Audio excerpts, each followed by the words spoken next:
ಇವತ್ತಿನ ಇದು ಪ್ರತಿಭಟನೆ ಹಮ್ಮಿಕೊಳ್ಳುವ ಉದ್ದೇಶ ತಾವು ಕೂಡ ಗಮನಿಸಿರಬಹುದು. ದೃಶ್ಯ ಮಾಧ್ಯಮದಲ್ಲಿ ಒಂದು ಆಡಿಯೋ ಹೊರಡ್ತಿದೆ.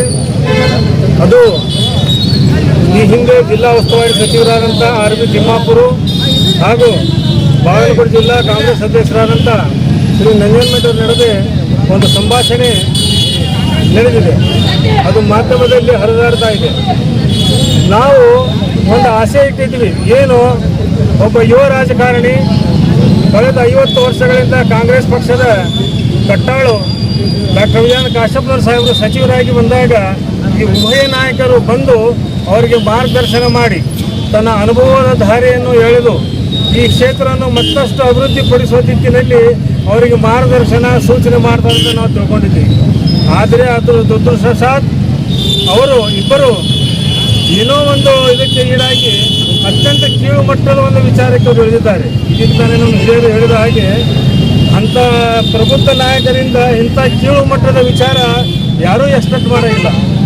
ಆದರೆ ಏನೋ ಅವ್ರದ್ದು ಟೈಮ್ ಸುಮಾರು ಐತೆ. ದುರ್ವೃತ್ತಿ ಏನಂತಾರೆ, ಕಾಶಪ್ಪನವರು ಬಂಧುಗಳನ್ನ ಅವ್ರ ಮನಸ್ಸಿನಾಗ ಹುಳಿ ಹಿಂಡದಂಗೆ ಆಗುತ್ತೆ. ಅವರೇ ಸ್ವತಃ ಒಪ್ಕೊಂಡಾರೆ 2008 ಎಲೆಕ್ಷನ್ದಾಗ ನಾನು ವಿಜಯ್ ಕಾಶಪ್ಪನವರಿಗೆ ಮೋಸ ಮಾಡೀನಿ ಅಂತೇಳಿ ತಮ್ಮ ಪುಸ್ತಕದಾಗೆ. ನಮಗೆಲ್ಲ ಗೊತ್ತಿರುವ ಹಾಗೆ ನಾವೆಲ್ಲ ಈಗ ಸಾಮಾಜಿಕ ಜಾಲತಾಣದಲ್ಲಿ ನೋಡಿರ್ತಕ್ಕಂಥ ಒಂದು ನಂಜನಮಠ ಅವರ ಆಡಿಯೋ ಬಗ್ಗೆ ತಮಗೆ ತಿಳಿಸಲಿಕ್ಕೆ ಬಯಸ್ತೇವೆ.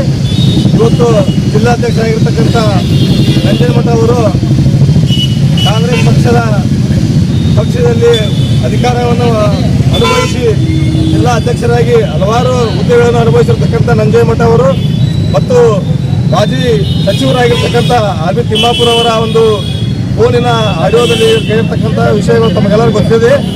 ಇವತ್ತು ಅವರು ಪಕ್ಷ ವಿರೋಧಿ ಚಟುವಟಿಕೆ ಮತ್ತು ಪಕ್ಷ ವಿರೋಧ ಬಗ್ಗೆ ಮಾತಾಡಿರ್ತಾರೆ.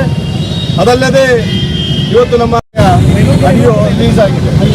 ಒಂದು ವಿಚಾರ ಏನಪ್ಪ ಅಂದರೆ, ನಮ್ಮ ಜಿಲ್ಲೆಯಲ್ಲಿ ತಮ್ಮ ಅಧಿಕಾರ ಅವಧಿಯಲ್ಲಿ ತಾವು ಅಧಿಕಾರ ಮಾಡ್ತಾ ಇರಬೇಕಾದ್ರೆ ನಾವೆಲ್ಲರೂ ಸೈಲೆಂಟ್ ಆಗಿರಬೇಕು. ಇವತ್ತ ನಮ್ಮ ಹೆಮ್ಮೆಯ ನಾಯಕರಾದಂಥ ಡಾಕ್ಟರ್ ವಿಜಯಾನಂದ ಸಾಹೇಬರು ಸಚಿವರಾಗಿದ್ದಕ್ಕೆ ಅವರಿಗೆ ಸಂತೋಷ ಪಡುವಂಥ ಅವ್ರಿಗೆ ಹೊಟ್ಟೆ ಕಿಚ್ಚು. ಅವರು ಒಂದು ಯಶಸ್ವಿಗೆ ಹೊಟ್ಟೆ ಕಿಚ್ಚು ಕೊಡುವಂಥ ಜಾಯಿಮಾನ ನಮ್ಮ ಎಸ್.ಸಿ.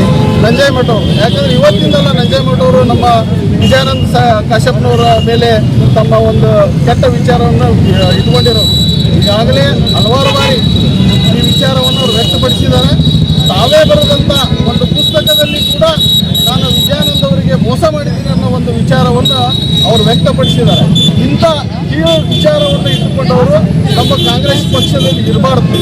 ಮತ್ತು ಕಾಂಗ್ರೆಸ್ ಪಕ್ಷದ ಅಧಿಕಾರವನ್ನು ಅನುಭವಿಸಿ ನಮ್ಮ ಹಿರಿಯ ನಾಯಕರಿಗೆ ಅವರು ಒಂದು ಕೆಟ್ಟದಾಗಿ ಮಾತಾಡಿದ್ದಾರೆ. ಯಾಕಂದರೆ ದುಡ್ಡಿಂದು ಇನ್ನೊಂದು ವಿಚಾರಗಳನ್ನು ಮಾತಾಡಿದ್ದಾರೆ. ಮತ್ತು ಸಚಿವರಾದಂಥ ತಿಮ್ಮಾಪುರ ಅವರು ಕೂಡ ಇದರಲ್ಲಿ ಅವರ ಸಂಭಾಷಣೆ ಕೂಡ ಇದರಲ್ಲಿದೆ. ಆದ್ದರಿಂದ ಎಸ್.ಸಿ. ನಂಜನಮಠ ಅವರನ್ನು ನಮ್ಮ ಪಕ್ಷದಿಂದಲೇ ಉಚ್ಚಾಟನೆ ಮಾಡಬೇಕು, ಅವ್ರನ್ನ ಕಿತ್ತೊಗಿಬೇಕು. ಯಾಕಂದರೆ ಅಧಿಕಾರ ತಿಂದ ಮನೆಗೆ ದ್ರೋಹ ಮಾಡುವಂಥ ವ್ಯಕ್ತಿ ನಂಜನಮಠ ಆಗಿದ್ದಾರೆ. ಕೂಡಲೇ ಅವರನ್ನು ಸಸ್ಪೆಂಡ್ ಮಾಡಬೇಕಂತ ನಾನು ಕೇಳ್ಕೊಳ್ತಾ ಇದ್ದೀನಿ ನಮ್ಮ ಹಿರಿಯರಲ್ಲಿ.